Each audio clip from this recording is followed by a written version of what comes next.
When nothing seems to be going your way, here's exactly what to do. Introduction: the unfairness of life. A wake-up call. Life isn't fair. It never has been, and it never will be. But here's the truth. Acknowledging that unfairness isn't about giving up, it's about waking up. It's about realizing that while you can't control what happens to you, you can control how you respond. This isn't just a pep talk, it's a call to action.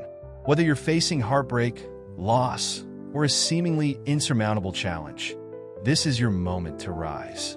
Together, we'll explore how to turn pain into power, despair into hope, and chaos into clarity. Ready to reclaim your life? Let's begin. Part 1. The unfairness of life. Acknowledging the truth. Life isn't fair. There, I said it. And it's important to say it because it's the truth. But here's another truth. Life will always be unfair. There will always be things beyond your control.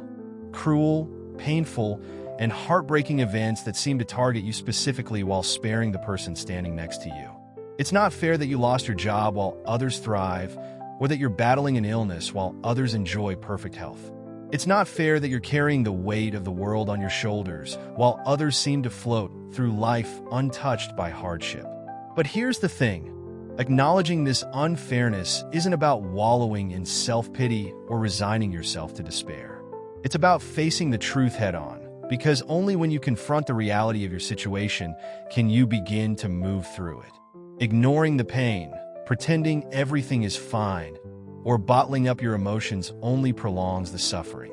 So, let's start by saying it together. Life isn't fair. Say it out loud. Scream it if you need to. Let it out. Because in that acknowledgement, there's a strange kind of liberation. When you admit that life isn't fair, you're not giving up, you're waking up. You're recognizing that the world doesn't operate on a system of perfect justice, and that's okay. It's not a reflection of your worth or your potential. It's simply the way things are. And while you can't control what happens to you, you can control how you respond. That's where your power lies. This moment of acknowledgement is the first step toward reclaiming your agency. It's the foundation upon which you'll build your resilience, your strength, and your ability to rise above the challenges you face. So, take a deep breath. Say it again. Life isn't fair. And now, let's move forward together because this is just the beginning of your journey. Part 2. Setting a deadline. The power of time and grace. Once you've acknowledged the unfairness of your situation, the next step is to give yourself permission to feel.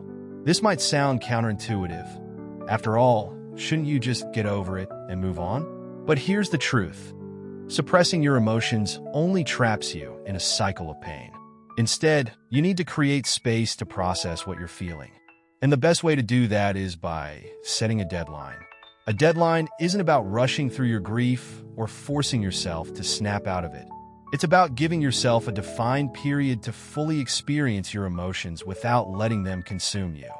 Think of it as a sacred container, a time-bound space where you can cry, scream, vent, or simply sit in silence. During this time, you're not trying to fix anything or find solutions. You're simply allowing yourself to be. Research shows that giving yourself this kind of grace is crucial for emotional healing. After traumatic events, people who take the time to process their emotions recover faster and more fully than those who try to push through without addressing their pain. This is because emotions, when left unprocessed, don't just disappear. They linger, fester, and eventually manifest in other ways like anxiety, depression, or physical illness. So, how do you set a deadline? It depends on the situation. If you're grieving the loss of a loved one, it might take months or even years to find a new normal.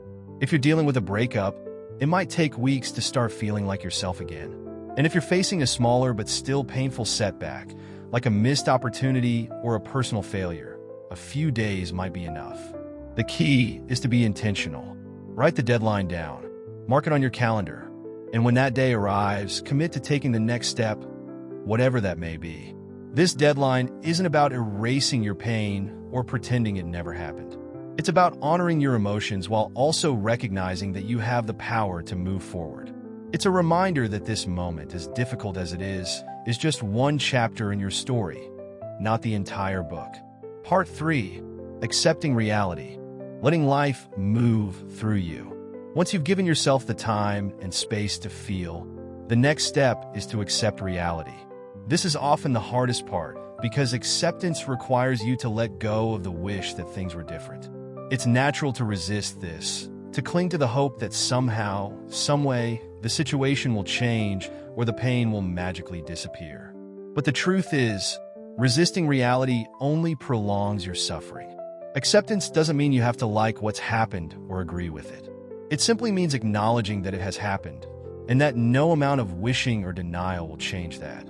This is where the ancient wisdom of Stoicism and Buddhism can be incredibly helpful.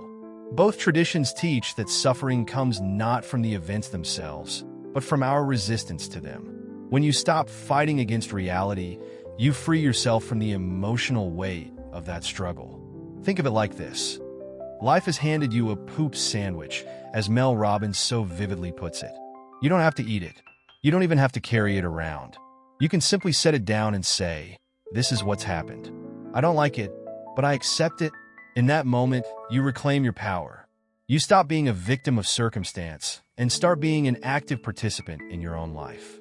This doesn't mean you're giving up or resigning yourself to a life of misery. It means you're choosing to face the truth so you can begin to move forward. And here's the beautiful part. When you accept reality, you open yourself up to the possibility of growth. You start to see that even in the darkest moments, there are lessons to be learned and strengths to be discovered. You realize that life, in all its unfairness, is still a journey worth taking. Part 4. Taking action, making a plan, and finding meaning. The final step is to take action. This is where you move from passive acceptance to active empowerment. It's where you ask yourself, what can I do to make this situation better? And the answer, no matter how small, is where your power lies. Start by making a plan. This doesn't have to be a grand, life-changing blueprint. It could be as simple as a list of small, actionable steps. For example, if you're dealing with a financial crisis, your plan might include creating a budget, seeking advice from a financial expert, or exploring new income streams. If you're grieving a loss, your plan might involve joining a support group, journaling your thoughts, or finding ways to honor your loved one's memory. The beauty of this step is that it shifts your focus from what you can't control to what you can. It reminds you that even in the face of overwhelming unfairness, you still have agency. You still have choices. And those choices, no matter how small, can create ripples of change that eventually transform your life. But action isn't just about doing. It's also about finding meaning.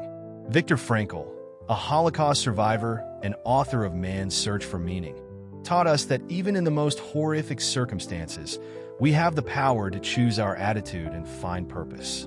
This doesn't mean you have to find a silver lining in every cloud, but it does mean you can look for ways to grow, learn, and contribute, even in the midst of pain. So, as you take action, ask yourself, what can this experience teach me? How can I use it to become stronger, wiser, or more compassionate? How can I turn my pain into purpose? These questions won't erase the unfairness of life, but they will help you navigate it with grace and resilience.